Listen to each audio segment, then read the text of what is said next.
En este primer módulo vamos a abordar la categoría género entendida desde dos conceptos básicos que son la equidad y la igualdad. La intención de este primer módulo es entender la categoría género como clave para la comprensión de las lógicas de poder, relación, interacción y socialización. Estas son fundamentales para analizar el contexto específico que está viviendo Latinoamérica y el país. Entendemos entonces el concepto de equidad de género ligado al desarrollo de los derechos individuales y la dimensión de la justicia social, que al mismo tiempo la entendemos como cultural, sociopolítica, enmarcada en el accionar de las instituciones. En el marco de este análisis de la categoría género, abordamos los consensos alcanzados en materia de derechos humanos, entendiéndola en un mundo en el que se está globalizando.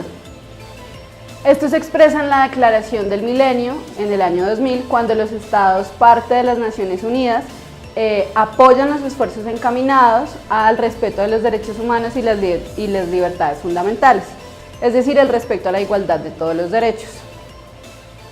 Cuando hablo del concepto de género en este momento, me refiero a ese concepto moderno que ha sido construido a lo largo de los desarrollos en términos de derechos humanos de las diferentes entidades internacionales. Es decir, a las metas de equidad e igualdad de género, que no pueden abordarse si no se sitúan en el marco de dos momentos o procesos fundamentales, es decir, el movimiento de mujeres o feminista y el desarrollo de los derechos humanos, es decir, el derecho de los hombres y las mujeres. Aquí es muy importante entender que hay instrumentos jurídicos internacionales que se enmarcan en la adopción de la categoría de género por parte de los Estados-nación. Empezamos analizando en 1948 la Declaración Universal de los Derechos Humanos, en 1965 con la Convención Internacional sobre la Eliminación de todas las formas de discriminación racial. Se avanza en el entendimiento de la categoría de enfoque diferencial, que más adelante se va a abordar en los siguientes módulos, y en el año de 1966 hay dos avances fundamentales. Primero, el Pacto Internacional sobre los Derechos Civiles y Políticos, donde se empieza a comprender la importancia de hacer un reconocimiento de los derechos de las mujeres e involucrar a las mujeres en la construcción de las ciudadanías, y a su vez el Pacto Internacional sobre los Derechos Económicos, Sociales y Culturales, que aborda temas mucho más referentes a lo laboral y a la equidad de derechos en términos económicos para las mujeres y las diversidades. En 1979 tenemos el instrumento principal que reconoce la categoría género en el marco de la Convención sobre la Eliminación de todas las formas de discriminación contra la mujer, conocida internacionalmente como la CEDAW. A su vez, en 1994 se da en el marco de la Organización de Estados Americanos la Convención Interamericana para prevenir, sancionar y erradicar la violencia contra las mujeres, conocida como la Belém do Pará, que se celebró en Brasil. Estos dos últimos instrumentos jurídicos internacionales nos permiten entender la dimensión de la entrada de la categoría género en nuestra jurisprudencia colombiana y en el marco de la construcción de normatividad que intenta erradicar, prevenir y sancionar la violencia contra las mujeres, enmarcada en la comprensión de esta categoría género. Cuando entendemos la categoría género, es importante entenderla desde el análisis histórico, producto de tres desarrollos paralelos que se retroalimentan y conflictúan entre sí. El primero es los procesos sociales de cambio a partir de la industrialización de las sociedades occidentales, que acarrea cambios en las vidas y en las familias, incluso la entrada de las mujeres al mundo laboral. Lo segundo son los movimientos feministas, es decir, las activistas, pensadoras y académicas, que impulsadas por las luchas sociales empiezan a hacer reivindicación de los derechos de las mujeres y a poner en visibilidad esta categoría de género. Y lo tercero es entender el desarrollo en el plano intelectual que proviene de distintas disciplinas, tanto de las ciencias sociales como de las humanidades, que permiten que el concepto género tome fuerza enmarcado en ideas de libertad e igualdad. Esto fundamentalmente a partir de la Revolución Francesa, que es el evento histórico que permite hablar de los derechos humanos y que a su vez desconocemos que históricamente habla también de los derechos de las mujeres a partir de lo que sucede con una de las primeras feministas, que es Olimpia de Gouges. Una de las principales autores para abordar ese análisis histórico de la categoría de género es Scott, que se encuentra dentro del módulo como una de las lecturas sugeridas. Así como el lenguaje, la vestimenta y la comida se puede entender desde las distintas culturas, también las diversidades específicas de esas culturas definen lo que debe ser y lo que no debe ser. En ese sentido, lo que entendemos como debe ser el hombre y debe ser la mujer. Algunas feministas institucionales que han ayudado a la construcción de este proceso formal de normatividad internacional que explicábamos en el apartado anterior, hablan de que la cultura existe precisamente como nosotros la vemos, la evaluamos y la intentamos organizar en el mundo alrededor de nosotros, incluyendo que eso que vemos es la realidad y entendiendo y organizando desde la diferencia biológica. A partir de ese concepto, entendemos esa diferencia biológica como los cuerpos, la construcción de esos cuerpos, es decir, el sexo. Eso se asocia a la cultura y construye y agrega un conjunto de funciones y roles que se deben asumir en términos de esa construcción biológica.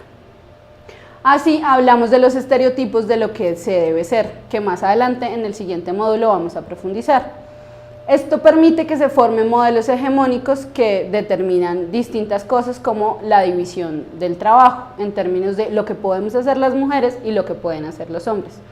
Todos estos elementos conforman lo que se llama en teoría el sistema de género o incluso orden de género, que está presente en cada sociedad.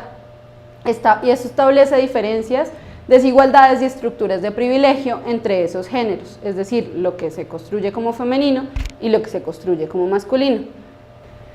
El género entonces designa un sistema clasificatorio de representación cultural que nos divide como seres humanos según diferencias sexuales en masculino y en femenino, de modo que a partir de la significación atribuida al cuerpo de hombres y mujeres, estos hombres y estas mujeres están socializados mediante un conjunto de prácticas, estereotipos, roles, normas, actitudes, nociones, valores, patrones, comportamientos y formas de relación vivenciadas, expresadas en unos sistemas o en unas representaciones.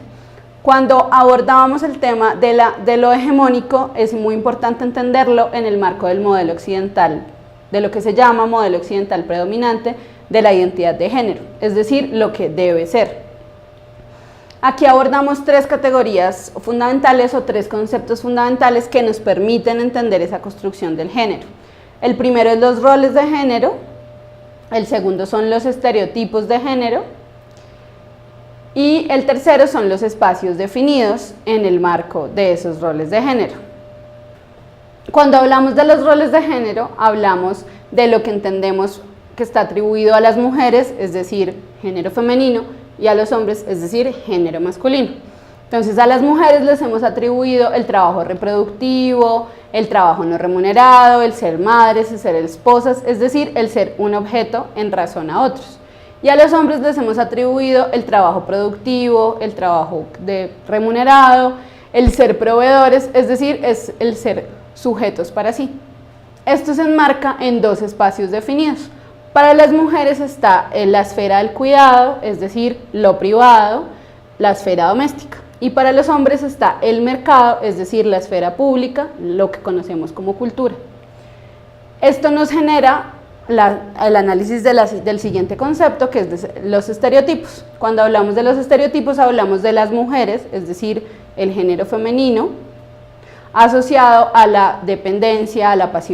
al miedo, a la fragilidad, a la tristeza, al cuidado, al ejercicio de la maternidad, y a los hombres les digamos la independencia, la actividad, la valentía, la fuerza, el poder, la competitividad, la racionalidad. Y esto lo que genera es que precisamente los hombres no puedan asumir roles de cuidado en términos de esos estereotipos y de ese mundo hegemónico, y las mujeres, a pesar de haber entrado a ese mundo de lo público, es decir, el mercado laboral o el ejercicio de nuestros derechos ciudadanos, pues sigamos siendo restringidas o sigamos teniendo ciertos condicionamientos en términos de lo que para nosotras debe ser. Usamos esta categoría género para designar esas relaciones sociales entre los sexos, es decir,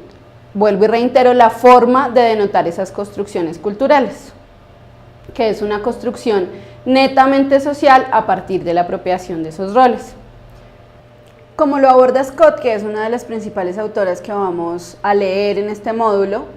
el núcleo de la definición de género reposa en la conexión integral entre dos proposiciones. El género como un elemento constitutivo de las relaciones sociales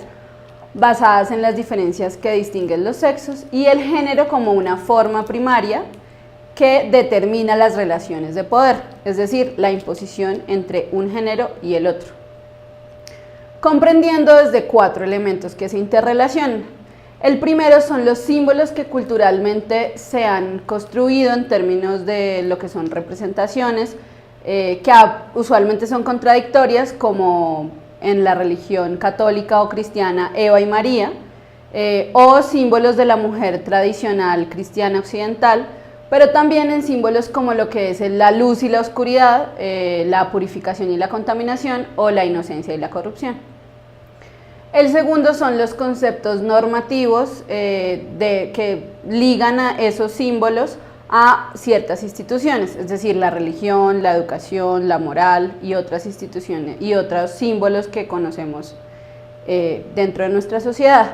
Y el tercero es la noción política que liga esos símbolos a unas instituciones, es decir, organizaciones sociales como la familia, el Estado, la misma iglesia. Y finalmente, un aspecto que ella aún está de alguna manera fortaleciendo, que es la identidad subjetiva, que retoma de los planteamientos de la antropóloga Gayle Rubin sobre la reproducción del género,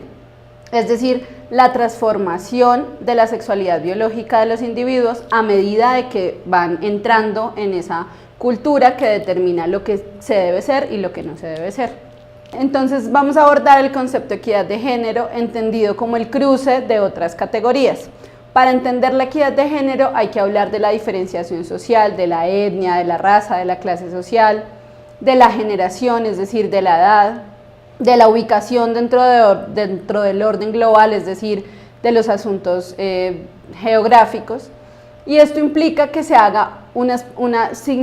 número significativo de cruces posibles que permiten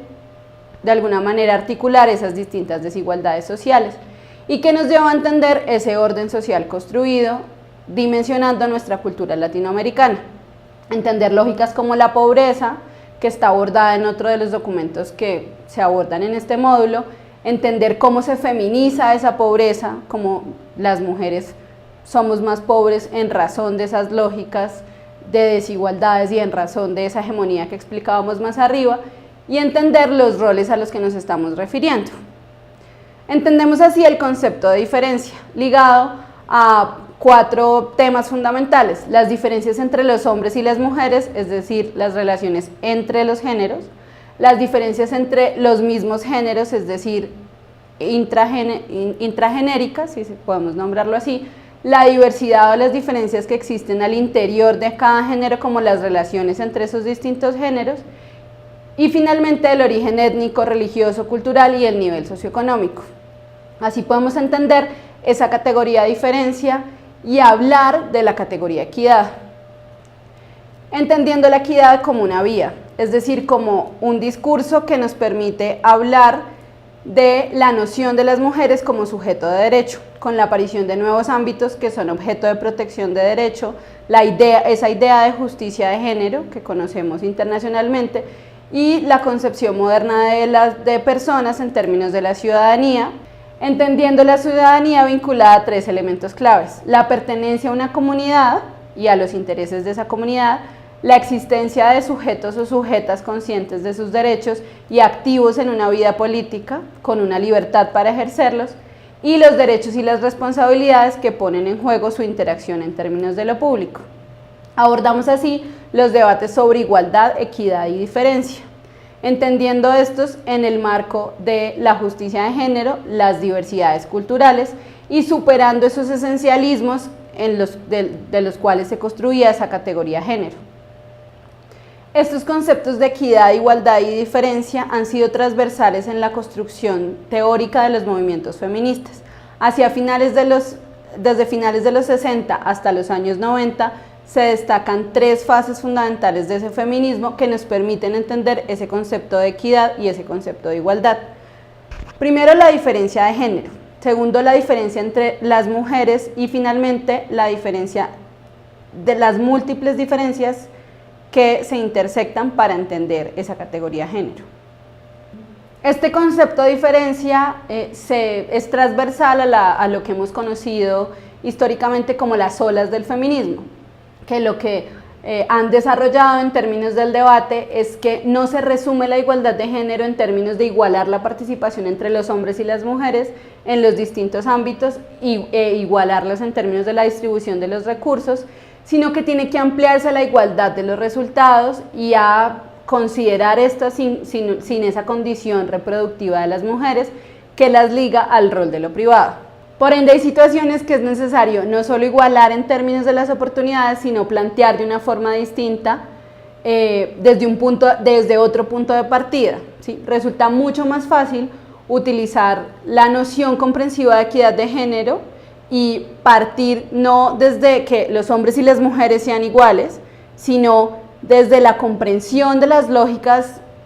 de la construcción de lo masculino y lo femenino, para empezar a construir políticas públicas, construir políticas estatales y construir prácticas colectivas e individuales que nos permitan entender la equidad como tener todos oportunidades iguales y